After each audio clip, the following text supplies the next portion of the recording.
Oh, design.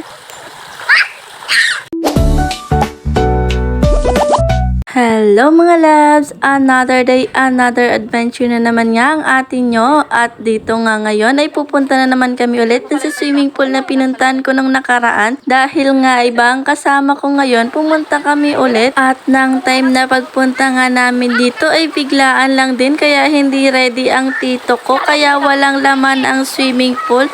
Pero sabi sa kanya, lagyan niya muna at magtatampisaw muna kami sa ilog habang naghihintay kami na magkaroon ng tubig ang swimming pool. Kaya dito muna nga kami sa ilog naglaro-laro at syempre gumawa ng content. Sa gilid lang nga ang anak ko dahil nga napakalagas ng agos ng tubig, baka ano rin siya at makarating sa ibang baryo. Legit nga ang tawanan sa puntong ito dahil nga kung ano-anong pinagagawa ng mga kasama ko para lang makakuha ng magandang shot para sa kanilang content. I-follow nyo rin pala ang vlog ng aking pinsan na si Claire Clarice Green dahil nagbablog din siya. Yung babaeng naka-black t-shirt, siya rin po yung nagbablog, kaya i-follow nyo na rin siya mga love. Ay grabe, ang ganda-gandahan ng atin nyo dito. Nagpa-change outfit pa nga at pumatong dito sa bato para maglaro ng ganda-gandahan. Opak, sino ko dyan ate? At tinigil ko na nga muna ang pagbibideo sa sarili ko, baka masuya na kayo. Binidyo ko muna yung anak ko dahil kanina pa siyang nagsisigaw sa gilid ng ilog dahil hindi niya kaya itong tawirin dahil nga sa napakalakas ng agos ng tubig. Kailangan mo pang humawak sa lubid para hindi ka tangayin, pero kung malakas ka naman ay huwag ka nang hahawak sa lubid, kaya mo na yon. Isabay na din natin sa video ang creation ng pinsan ko. Ganda diba?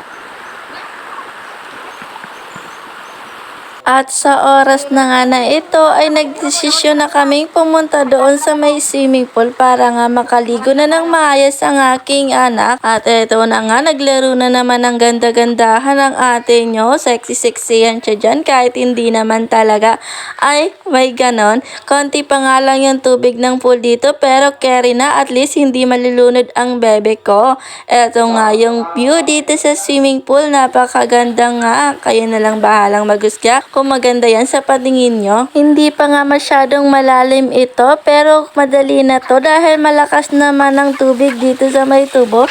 Tingnan nyo naman, halos sumakit yung ulo ko dyan dahil nga dito ako sa may sagurong pumesto. Feel na feel lang ate nyo yan. O ano, sinong gustong maging tubig dyan? At after nga ng video na to, hindi ko na ipakita sa inyo ang video na puno na ang pool dahil nga sobrang nag-enjoy na kami at halos 3 oras kaming nakababad sa swimming pool. Kaya sa puntong ito, uwi na. Thank you everyone for watching. Bye-bye!